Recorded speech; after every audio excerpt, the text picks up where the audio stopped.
Hey everybody, Pastor Jeff here. I'm on the go today, but I just wanted to make a rather important announcement that I didn't want to wait on here. So I wanted to bring everybody up to speed, okay? This last Sunday at the 8:30 a.m. service, I was notified that someone that was in attendance at that service tested positive for coronavirus on Tuesday. This means that they were asymptomatic on Sunday. And so I've called, I want to tell you kind of what I've done so far. Okay. I've called the Christian Law Association, which is a team of lawyers that helps churches. That's all that they focus on. And they do talk to a lawyer and basically was, just to try to understand what our legal responsibility is in this kind of a situation.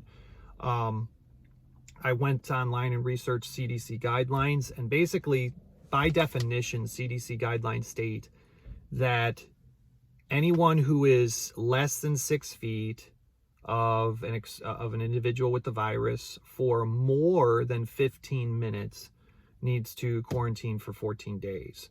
Now, I went back through and watched the security footage because we have security tapes, security cameras. Went back and watched the security footage. Nobody fits that definition of exposure. So nobody has been legally exposed to the virus there.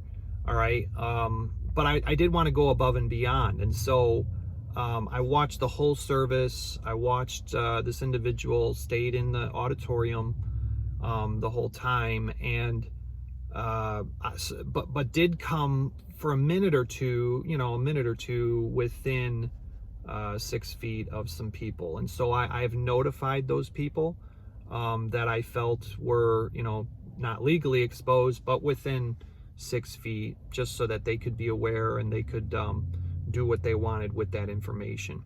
All right. I also want to say that our 11 a.m. service was packed as far as our capacity goes this last Sunday.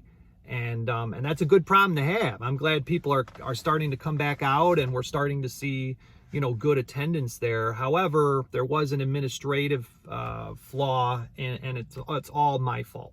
A month or two ago, a visitor told me that they did not come to services for 2 weeks because they thought they missed the sign up. And we were having services outside at that point, and had not required signups, but they didn't come because they thought that they had missed the sign up, or they didn't know where to sign up. And so I kind of responded like, I don't ever want a visitor to miss our services because they felt like they didn't know how to sign up, or they missed the sign up. And so I started saying signups are preferred but not required, so that anybody that might be a walk-in at the last minute would not feel like they don't belong or that they shouldn't be there. And that worked great up until last Sunday, when we had only 9 people sign up for the 11 a.m. service, but then we had, a lot of people come to the service.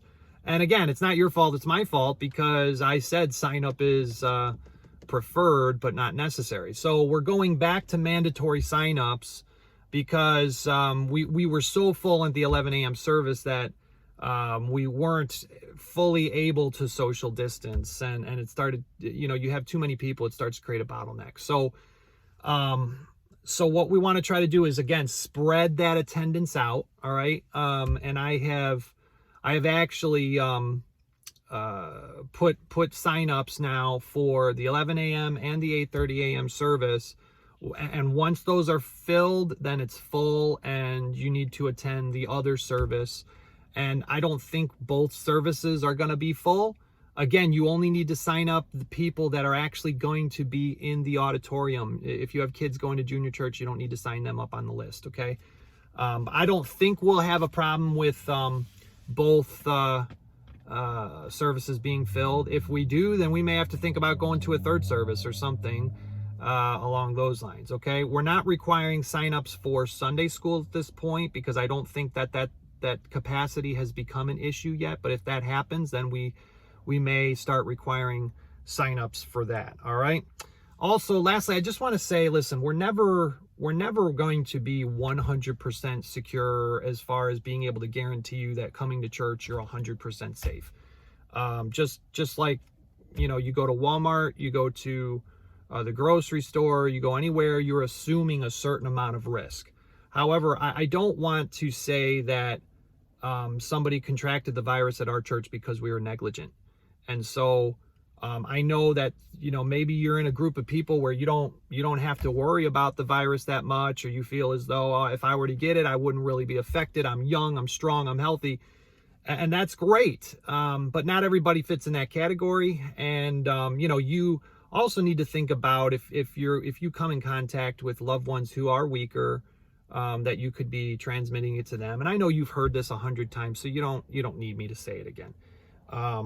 But I know, like, personally myself, I'm pretty strong, fit. I would hope that if I got it, you know, I would just have the sniffles. But I would be a lot more concerned with my mom getting it, who has a heart condition. And so, you know, let's just be aware of that, and let's make sure we're wearing our mask when we're moving around and we're not able to social distance, all right, which is pretty much anywhere in the auditorium. You're moving around and it's pretty full. It's really hard to social distance, you know, when you're moving around like that. So let's wear masks when we're moving around, and let's refrain from hugging each other as much as I know maybe you're not concerned, they're not concerned. It's so tough, I know, because we love each other. We're such a loving church, and I get it. Right, but let's try to be mindful of that. And then also, if you are sick, please do everybody a favor and stay home. Nobody's going to think ill of you. There's no judgment. All right.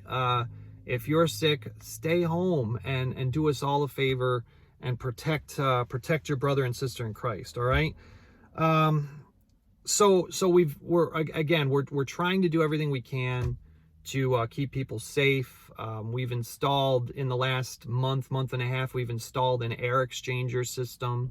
Paid over $4,000 for this system that exchanges the air with the outside, I think like every hour, all the air in the building there. So, you know, we're trying to go above and beyond to try to make sure that, you know, our worship space is safe, and trying to keep these guidelines in place. But let's just there's one rule that we all need to focus on during this whole time: love. All right, let's make sure we love one another. And if you have love for God and love for your brother, sister in Christ, that goes a long way to solving any problems. Okay. If you have any questions at all, please give me a call, 610-577-5819. That's my cell, 610-577-5819. Call me, text me, and you know, ask me any questions. I'll try to be as forthright with information as I can be. All right, love you guys, and I'm looking forward to worshiping with you tomorrow. God bless.